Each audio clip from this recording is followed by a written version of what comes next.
أعوذ بالله من الشيطان الرجيم بسم الله الرحمن الرحيم. Now, before I begin, let's do a quick recap on some of the stories that we mourn over in Muharram. We cry about the sorrow that Imam al-Hussein alayhi salam had to endure, the pain that his companions felt, his children's death, the things the woman that accompanied him had to go through, and so on. So why do we get emotional, and more importantly cry, when we are confronted or experience such emotions and stories? There are two main prominent scientific theories. The first is that we cry to literally shed our stress, our happiness, our sorrow, depending on the emotion that triggers our tears. The second is that we are indicating or signaling what we are feeling to those around us, which usually tends to be close ones.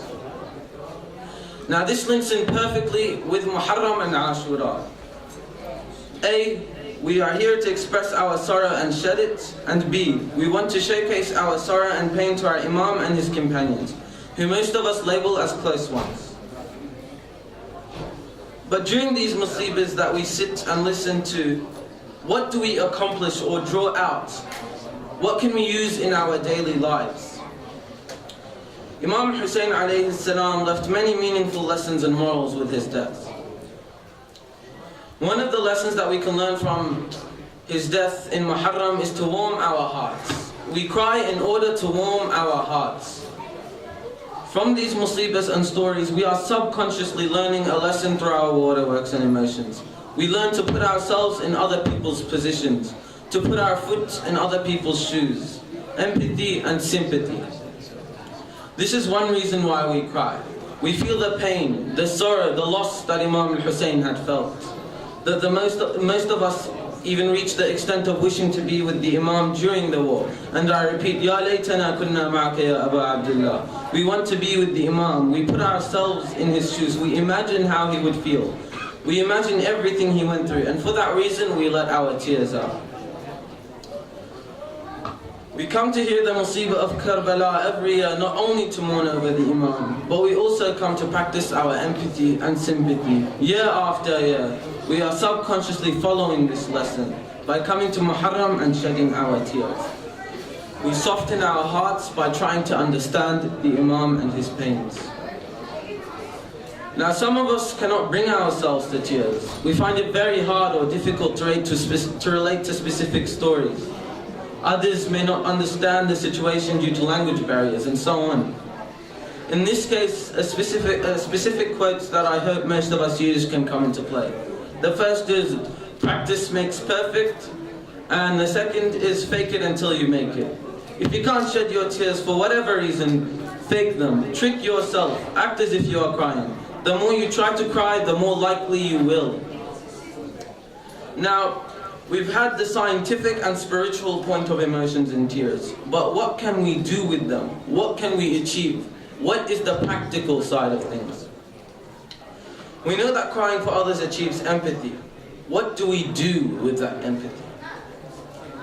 Imam al-Hussein alayhi salam had a lesson to teach us through the hardships he underwent. He could have easily avoided the bloodshed and havoc, but instead, he continued and faced his oppressors and fulfilled the prophecy that Nabi Muhammad sallallahu alayhi wa alihi wa sallam foretold. The prophecy of him being decapitated by the hypocrites whilst thirsty. The prophecy of the women, children and Zainab's long walk barefoot towards their oppressor Yazid la'natullahi alayhi. The lesson that he taught us is that we must stand up for enjoining good and forbidding evil. And in a global society that we live in today, where it seems that we are encouraging evil and forbidding good, where do we stand? Should we sit back and assimilate, hide so we can remain unknown and stand up and comfortable?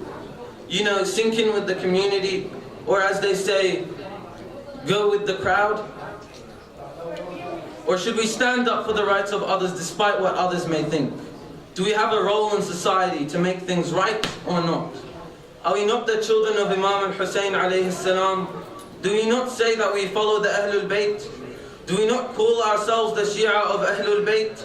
Should we not stand up against the oppressed in Yemen and Palestine? Shouldn't we stand up for the Rohingya being murdered? Our role is not restricted to Muslims and Muharram. Imam Ali alayhi salam said we must stand with the oppressed and against the oppressor.